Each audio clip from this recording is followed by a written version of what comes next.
All right. Imagine some of you have done this before with me. It's maybe been a while, but one of my favorite little explorations to do with people. So what did you notice? Would anybody be willing to say what that was like? Quite honestly. And of course, saying that you didn't notice anything is completely legit, or that you're confused or whatever. Okay, so tonight, when I went in back of my heart, which has been difficult for me, many times in the past, I have adversity to go in back of my heart. Yeah, you don't like it. I I have, but tonight it just felt so relaxing. And I don't know how to explain it. I just felt like I obviously was not in my head and the energy was, being pulled down. Maybe because you prefaced that with pulling more down before I went back. Yeah, I think you definitely have to bring the energy down before you can go back. It's Yeah, really important. Yeah. but I appreciate it. Thank you. All right. So relaxing. It was very relaxing. Okay. Anyone else want to talk about? Laura, you were going to say something. I do find it very challenging, and I love your description of like we're very used in our culture to finding ourselves here behind our eyes, like we are in there. Right. We even say in our heads, Yeah. we locate And ourselves there. yeah, and just sort of taking it for granted until you mention it. It's like, oh, it's probably very cultural because I know different cultures have different ideas of like where the spirit is located and things like that. So going down was very, I mean, you've been talking about this during the class over the months of sort of dropping into the body, sort of more into the out of the head, which is, I really wish I could, but I find it hard to stay there at all. It just kind of yo-yos back up here. I think that's a common experience to have Yeah. yourself bounce back up. You spent years identifying with the you that you are in your head. Yeah. And it's harder to discover who you are on this kind of energetic level. But I know there's going to be a lot of relief there, actually. I mean, I think there could be emotion there, which could be intense, but I'm not afraid of that, really. I think just getting away from the thoughts would be such a relief, dropping into that. But the idea of going to the back of the heart felt very vulnerable. I just felt very, very like, oh, I don't know if this is protected enough, if there's a hole there. Yeah. If there's things coming and going, I don't know about that. Yeah. Well, the truth is the heart is an intersection. Things are coming and going. And what I think we're most conscious of is the relational aspect of the coming and going of the beings in our world that we interact with. And to the degree that we, affection is a part of that. And admittedly, you can interact with a whole lot of people just from here, getting stuff done. Work is often very much like that, but sometimes there'll be something else that happens kind of on this level that we have between people. So that's kind of the relational. But then what is it? What is the back of the heart? You found that very vulnerable. It's very intimate in a certain way, but it's not like oriented to other people. And what is it that's coming? If the heart is like an intersection, what is it that is the back of the heart doing? What is that connecting us with? Again, I don't quite want to give my answer yet, but the mystery of that maybe made you a little bit vulnerable. You are in the presence of a mystery. I will say that about the back of the heart. There's a presence of mystery there. It's not so clear as there is the front. We're always dealing with form in front. We're looking at people. Our hearts are reaching towards people. or we're negotiating their bodies with our bodies. Very frontal as animals. And so what does the back represent to us? It represents something unseen, really. And there is a vulnerability to that behind us, Some people want to always be in a restaurant with a wall to their back, that sort of thing. Anyway, thank you, Laura, for just sharing that bit. We'll see if anybody else wants to speak about this. Now that two people have kind of broken the ice. It's me. I feel like the back of the heart has to represent trust because, well, there's that saying, I've got your back. Yes. And it is really vulnerable because I can't see it. I can't rub it, I can't reach it. So I think it's protected a lot and there has to be some trust there. Right. And I also feel a lot of warmth when I do this. I do feel. Yes. There's a warmth there too. Yeah. This is qi. It's called in kind of the Chinese system. It call it prana in the Indian system. But yeah, it's an energy, and there can be warmth to it. And in fact, when you're doing this exercise with the heart, you can begin to feel this area sometimes warm up. Not necessarily, but sometimes you actually feel a warmth happening there and a flow to it. So I think, yes, there's a trust aspect of it. It's showing in some way how we're relating to the unseen in our life and the formless. Because what is behind us is unseen. And yet it's possible, while it can be vulnerable, it's possible to be very relaxed with this and trusting. And, and even feel supported. It's a possibility in a way that one can't explain. Because, in our normal world, we might feel supported by people out here, people who love us, people who, are caring for us in some way.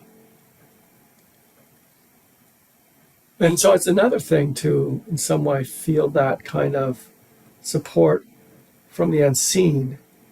And again, I can't help but think of those wings of the shoulder blades. They kind of come in right there and support the chest, to support the heart. They're mixed in there too.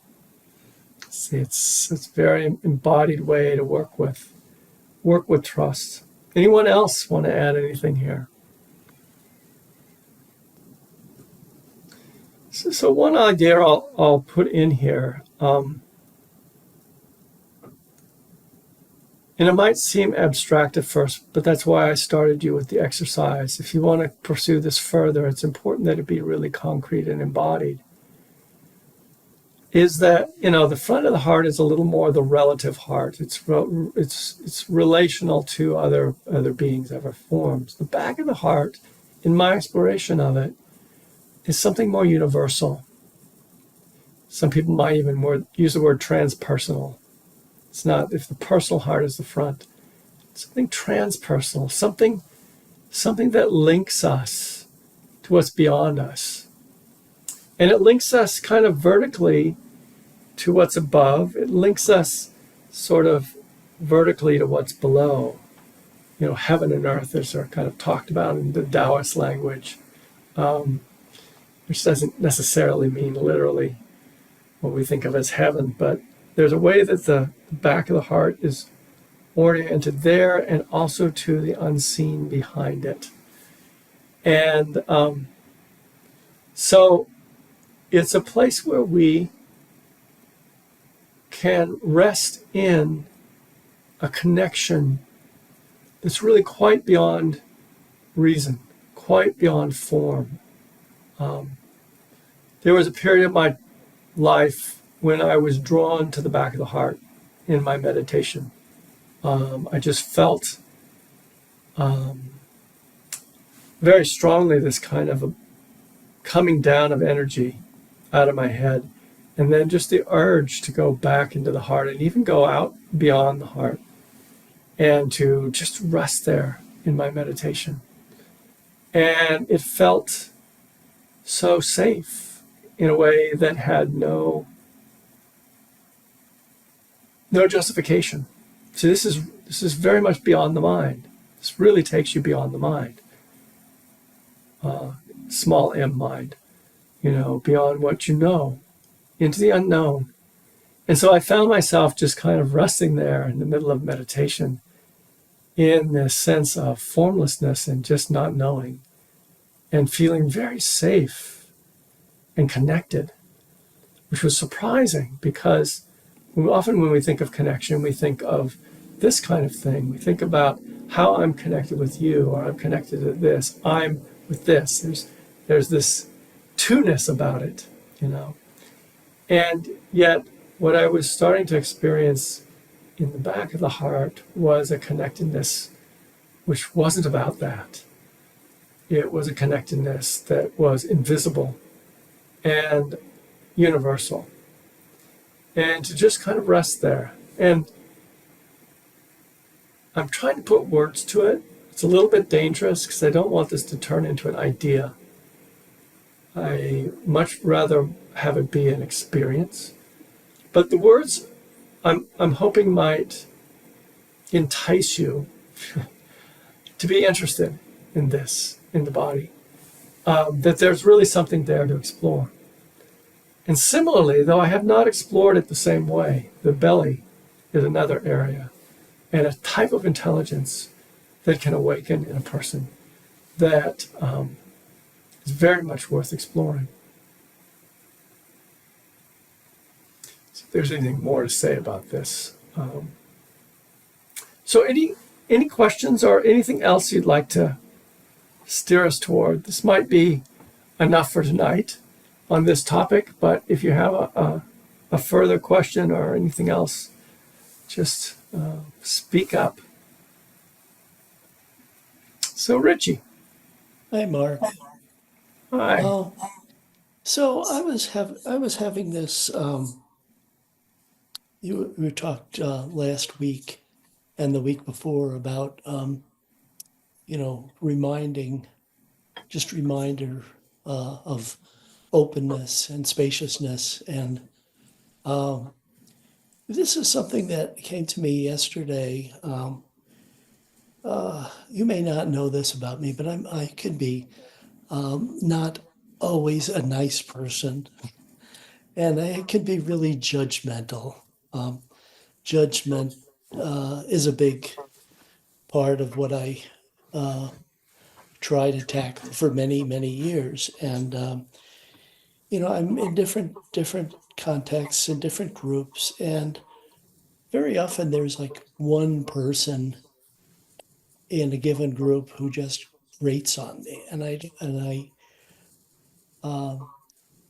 just let that fester, and that it's very negative, and this is goes on a lot. And so yesterday morning I happened to get an email from this one person who I got, who was in a group that I'm in, and she was expressing interest in something that I was planning to do, and that's coming up, and something that I really want to be doing. And just knowing that, just getting this email from her, and I just had an interaction with her just this past weekend, and it's just like one of these people who just always seems to say the wrong thing, and always is always talking, and just grates on me. And I was feeling myself get more and more upset about this, and it was just really annoying. And I said to my wife, "So why does this? I feel like I'm being tested at this moment. This is the universe giving Of you a all test. people, all people to want to get involved with this. Why does it have to be her? And then I went from there to I was washing the breakfast dishes and I just looked outside at the bird feeder that we have there. And there had been in the last couple of days squirrels at the feeder.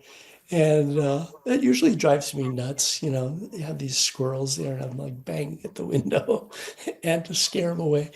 But there weren't any squirrels there. Instead, there were these birds there. And I had just read this. There's a quote from Thich Nhat Hanh talking about, that there's something that, and I can't remember the example he gave, but that something is bothering you, and and you recognize that, but then when it's not bothering you, you don't recognize it. But Yes. and it's the absence of the negative, but the absence of the squirrel and I just looked out and at this beautiful, as you talked about spaciousness as just getting lost in this scene and looking at the birds and just thinking, what, and all of a sudden it was like I was looking down at myself and down at the whole picture of things. And I thought, what was I so angry about? And I'm so lucky. And I started thinking of gratitude and I just not even thinking about it, just feeling how grateful I am that I get to do the stuff that I do. I had a wonderful career writing stories about people, enjoying people, um, and just being able to enjoy where we live and the birds and just how beautiful it was yesterday morning. And I thought, there's nothing to be angry about. There's everything to be grateful for. And it just sort of hit me all of a sudden. And it carried me through the whole day. I was just dwelling in this gratitude. I was out riding my bike for the first time yesterday in months, and it was just so fabulous. And I thought, how lucky can you be? And why, that the negativity that I had encrusted around myself was all of my making, and it could just as easily go away. So it was an example of exactly what you were talking about, like you just sort of noticing the spaciousness around everything, and it just puts everything in perspective. It did for me yesterday, and I was just really grateful for this class and for everything you've said in it. So All right, thank you, Richie. I think you gave a great example of something that I've been talking about of how you can really choose to take a bigger perspective on things. There's something very tight about the angry mind. The whole world kind of collapses into a very small space. And, when you take kind of the wider view, there's more space for things like gratitude. exactly. Yeah, gratitude is a very spacious emotion. Anger is a very cramped one, as an experience. Yeah. So, thank you. Yeah, and good luck with the test the universe is giving you. They keep coming. Yeah, they keep coming. Isn't that interesting? Must be a reason why they're here. Of how to remain spacious in the presence of certain people. All right. So thank you.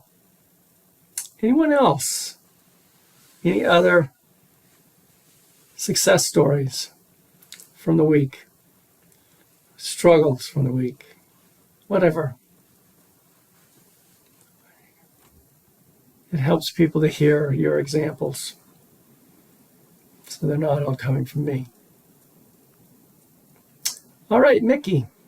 Yeah, something I really appreciate what you were saying, Richie, and it made me think of something that I think Thich Nhat Hanh said one time, something like appreciating that I don't have my teeth don't ache.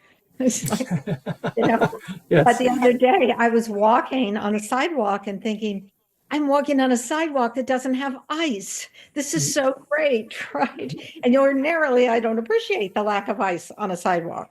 Right. But something like that, just to notice how wonderful it is.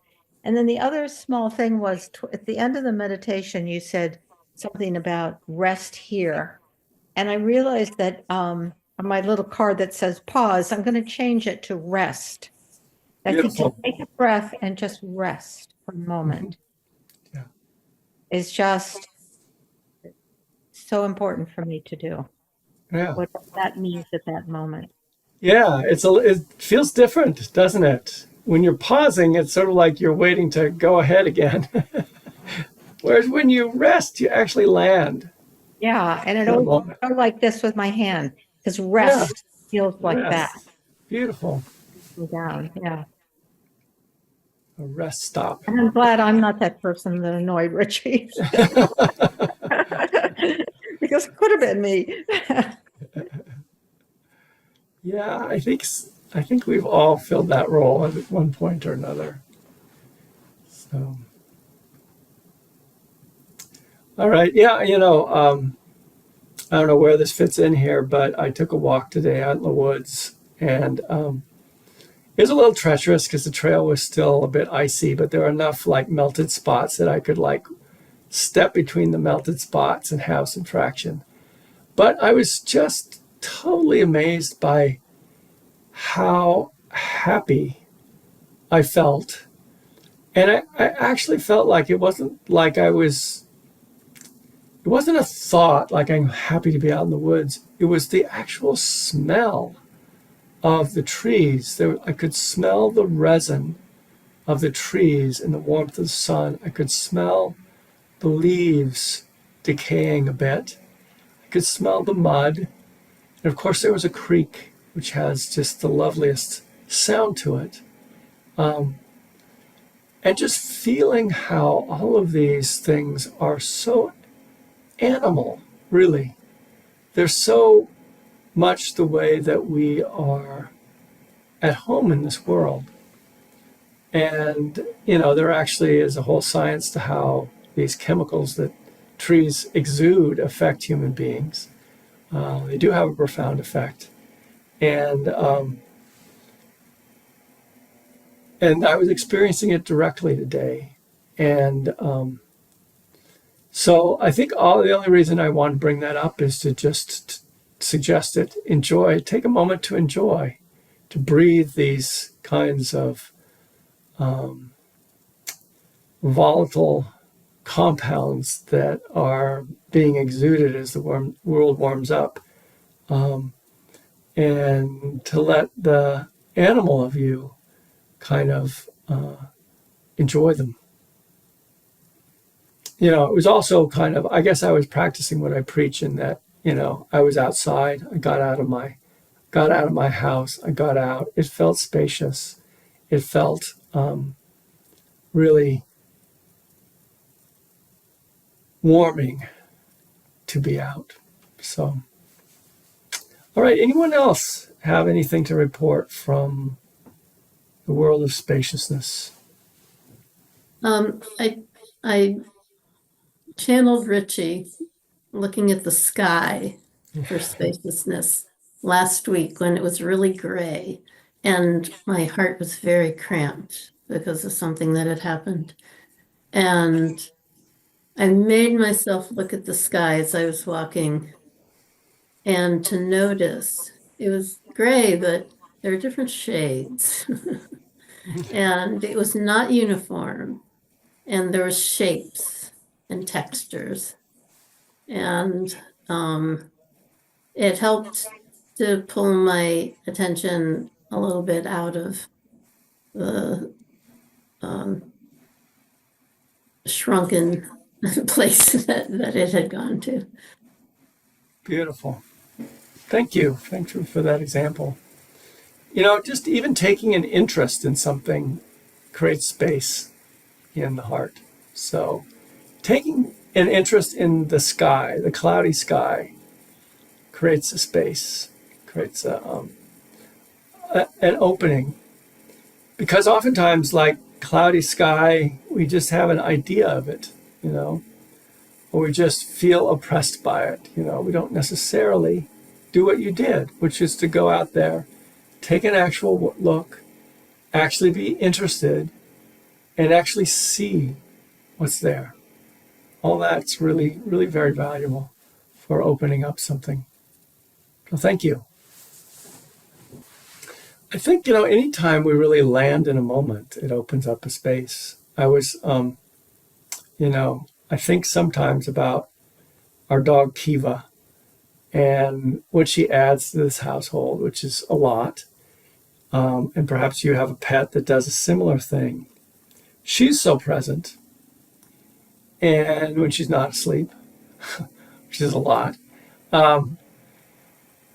But there's just a moment sometimes when her being there makes me stop, makes me pause, makes me rest. And I just take in her presence, her being. It's not really any more complicated than that. And there can be just a twinge of wonder, really, that I'm sharing my living space with this being of another species. And I don't really know the world she lives in, the Umwelt, as they say in biology, the kind of world that her senses create. It's probably very different than the world my senses create, that she lives inside of. I don't really know directly what that is. But nonetheless, there's this just profound sense of meeting that sometimes happens. And it's priceless. It's really priceless. I think ideally we always do that for each other as human beings too. But it's very easy to kind of take for granted the human beings you're around, instrumentalize them in a certain way. Or maybe want to communicate something. You get in a conversation, you're communicating, there's this kind of exchange, and that's all really good, humanly very good.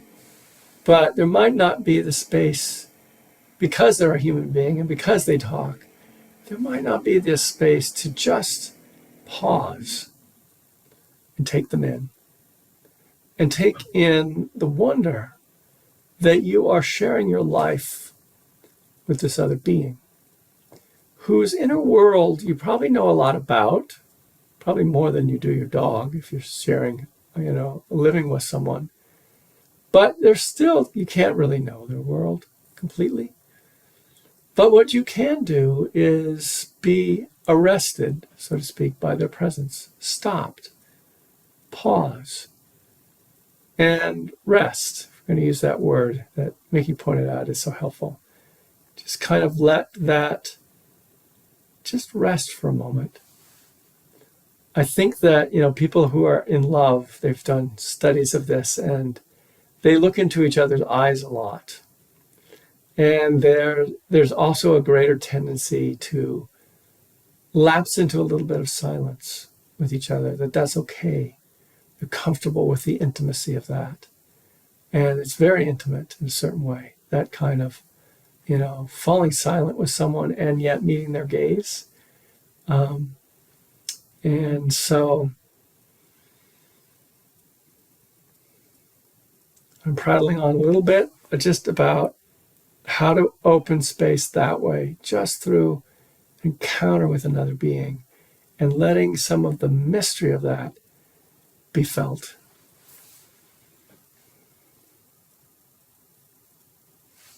All right, there's still time for another share if someone has it. So if no one has anything, let's just take the last 5 minutes to meditate again. And for this one, since you've already worked at it a little bit, just let yourself drop down from the head to the heart. And you can use the hands if you find that helpful.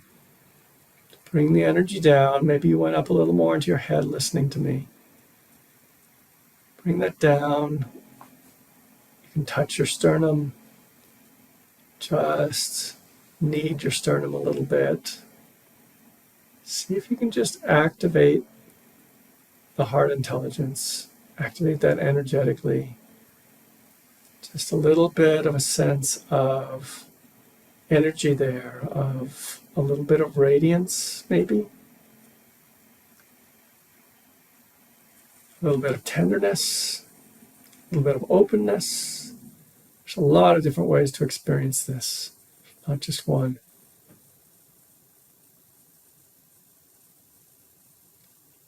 And then as you find yourself feeling that, able to be there in the heart, just play a bit with opening out forward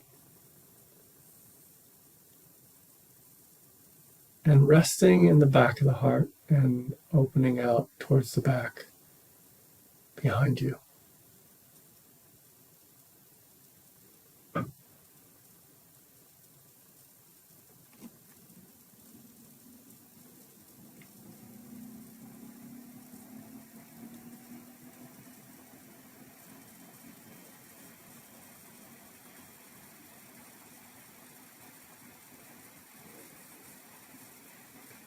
You can bring the breath into this too. The heart sort of rests on top of the diaphragm like a magic carpet. It's getting a magic carpet ride. Gets a certain massage each time you breathe.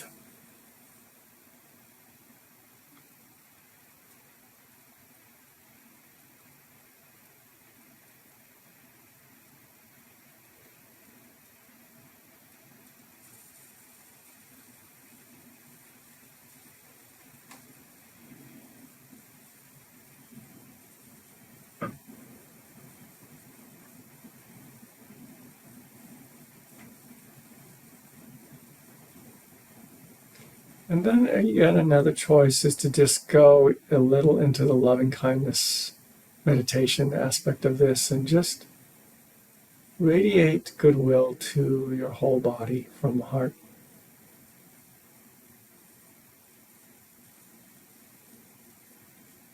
Just a sense of gratitude for everything your body does to keep you going.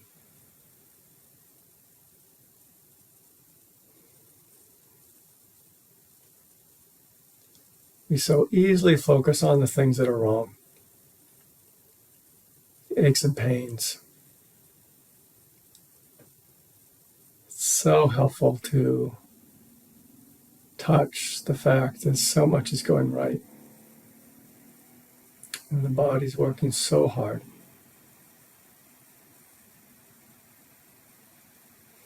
So you just send it your goodwill.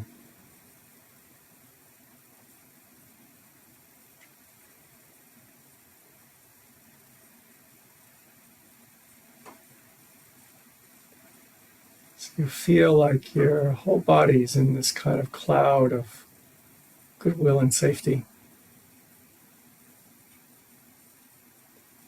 Within the field that the heart creates of goodwill.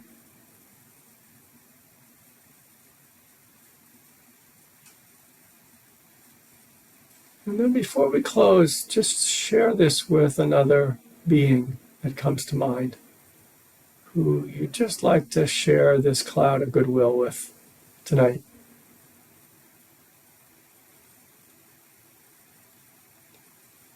Imagine the radiance of your heart just bathing them in a kind of radiance of goodwill or a cloud of goodwill, whatever metaphor works for you.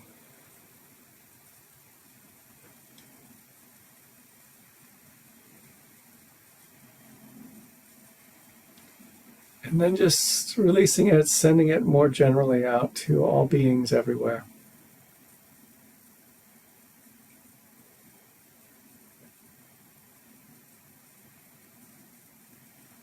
Whether you know it or not, you're connected to them.